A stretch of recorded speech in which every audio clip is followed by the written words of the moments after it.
मिल करके एक ज्वाइंट मोर्चा बनाए और 4 लेबर कोड को रद्द कराने की मांग को लेकर के इस प्रोग्राम को किया जाए। आमतौर पे 23 मार्च को हम लोग कोरोना से पहले 2019 तक जाए तो मंडी हाउस या रामलीला मैदान या रंजीत सिंह फ्लाईओवर की तरफ से F2 साम्राज्यवादी विरोधी यात्रा निकालती थी। कई संगठन होते थे, लेकिन 2020 के बाद कोविड के बाद से ये 500 गज का स्क्वायर फीट का ये जगह को फिक्स कर दिया है कि हिंदुस्तान के अंदर आपको बोलने की आजादी नहीं है। आप जंतर मंतर पे धरना दे सकते हो, कहीं धरना नहीं। औद्योगिक इलाकों के अंदर पुलिस खड़ा नहीं होने देती। मतलब सरकार को इतना डर है। 15 दिन पहले डीसीपी को चिट्ठी देना पड़ता है चेक्स ब्रांच में। धरना से 3 दिन पहले रात के 10 बजे 11 बजे सुबह 6 बजे कॉल आती है कि हाँ जी आप 1 दिन पहले आकर के मिली है चेक्स ब्रांच में। अंडरटेकिंग भरवाई जाती है। 2 दिन पहले बुला करके कहा जाता है कितने लोग आएंगे जी साहब, 100 के आसपास होंगे तो जी 10 वॉलंटियर का नाम और मोबाइल नंबर लेकर के दे दीजिए। जबकि उस चेक्स ब्रांच के फॉर्म के अंदर हमने 10 वॉलंटियर ऑलरेडी पहले से लिखा हुआ है। ये चल रहा है। मतलब हिंदुस्तान के अंदर जिस तरह से ट्रीट किया जा रहा है प्रशासन के द्वारा, और प्रशासन को भी पता है ये CFF बसोला बैठे हुए हैं, सेंट्रल आर्म्स पुलिस फोर्स, ये बैठे हुए हैं। रिटायरमेंट है सारे, रिटायर के भी है, कुछ पोस्ट पे भी है। इनकी भी मांग क्या है? IAS और IPS की लड़ाई है, DG की लड़ाई है, डायरेक्टर की लड़ाई है। ये भी तंग आ चुके हैं, ये भी बैठे हुए यहाँ पर अपनी फैमिली के साथ आकर के लेकर के बैठे हुए। अग्निवीर योजना जो 5 साल के लिए थी, 4 साल के लिए जो अग्निवीर योजना लेकर के आई, मिनिस्ट्री ने एक ऑर्डर कर दिया कि जो अग्निवीर के अंदर नौकरी कर रहा है वो शादी नहीं कर सकता। पता नहीं भाई क्यों नहीं कर सकता। कानून तो कहता है कि जो 18 साल के ऊपर है वो अपनी शादी कर सकता है। आप किस बेस पे रोक रहे हो? ऐसा मतलब बगावत हर जगह पे चल रहा है। जहाँ पर फोर्सेस लगी हुई हो, चाहे वो दिल्ली पुलिस के अंदर हो, चाहे वो सेना के अंदर हो, रो रहे हैं आज की डेट में। वो सुसाइड कर रहे हैं, खुद राइफल से अपने आप को सुसाइड कर रहे हैं, गोली मार रहे हैं। कॉमरेड्स, आज भगत सिंह राजगुरु सुखदेव की शहादत दिवस है। इस सवाल पे ने कहा था कि भाई सेंट्रली करा जाए, औद्योगिक इलाकों में चले कर रहे थे। जो मेन मुद्दा है उसके ऊपर आते हैं कि श्रम कानूनों के अंदर 29 कानून थे मजदूरों के, प्राइवेट सेक्टर मजदूरों के। 2014 के अंदर जब मोदी गवर्नमेंट आई तो सबसे पहले जो हमला किया वो श्रम कानूनों के ऊपर हमला किया। और हमारे PM साहब ने आते के साथ ही कहा था कि मनमोहन सिंह की नीतियां गलत नहीं थी, अगर मेरी सरकार पावर में आती है तो मैं उस नीति को मैं लागू करूंगा। और हुआ यही। नई आर्थिक नीति 1990-91 के अंदर आई। ठेकेदारी प्रथा को बढ़ावा दिया गया। हर डिपार्टमेंट के अंदर ठेके के ऊपर चले जाइए, हर डिपार्टमेंट के अंदर ठेके के ऊपर चले जाइए। जो बड़ी बड़ी कंपनियां ठेका लेती हैं, 10 पैसा 20 पैसा 50 पैसा उनको कमीशन मिलता है। लेकिन अब किसी भी सरकारी संस्थान के अंदर चले जाइए, स्टेट गवर्नमेंट का हो या सेंट्रल गवर्नमेंट का हो, अगर वो डाटा ऑपरेटर है, नर्सिंग ओटली है या वो डॉक्टर है, अगर वो प्राइवेट सेक्टर में, अगर ठेके पे, सरकारी संस्थान में अगर वो ठेके पे काम करना चाहता है, अगर उसकी सैलरी 22,000 रुपए है और 1 साल के लिए कॉन्ट्रैक्ट है तो उसको 60 से 40,000 रुपए देने पड़ेंगे कॉन्ट्रैक्टर को, तब जाकर के उसको नौकरी मिलेगी, अन्यथा नौकरी नहीं मिलेगी। आज ये हालात हो गए हैं। दिल्ली हाई कोर्ट कहता है कि समान काम समान वेतन लागू होना चाहिए।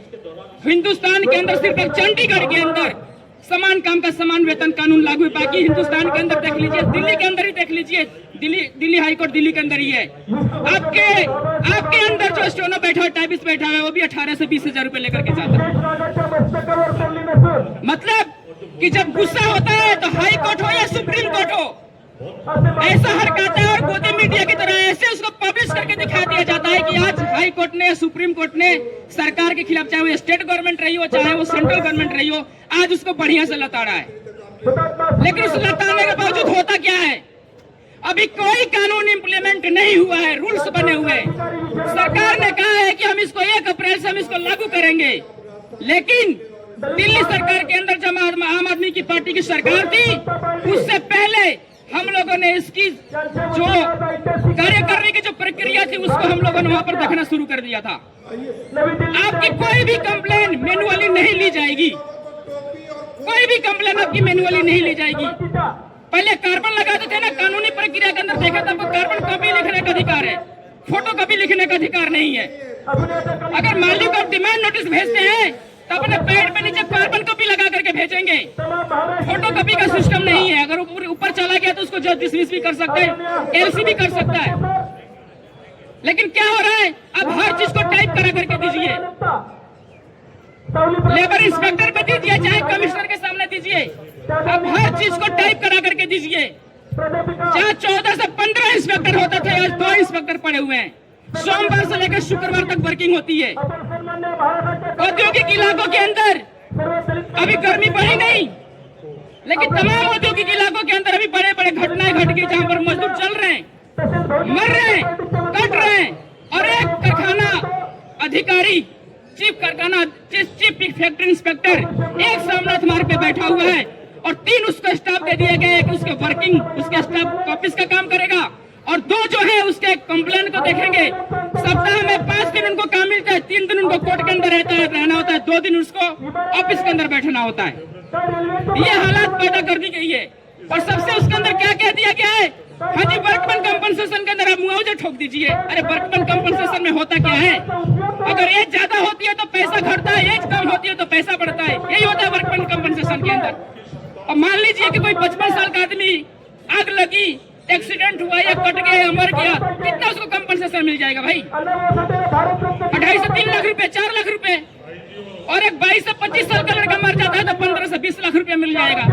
तो सवाल यह है कि इसकी आप पैसे से तोड़ना चाहते हैं, आप कानून का इम्प्लीमेंट नहीं करना चाहते। वर्कर मरते हैं तो मरने दीजिए, कटते हैं तो कटने दीजिए।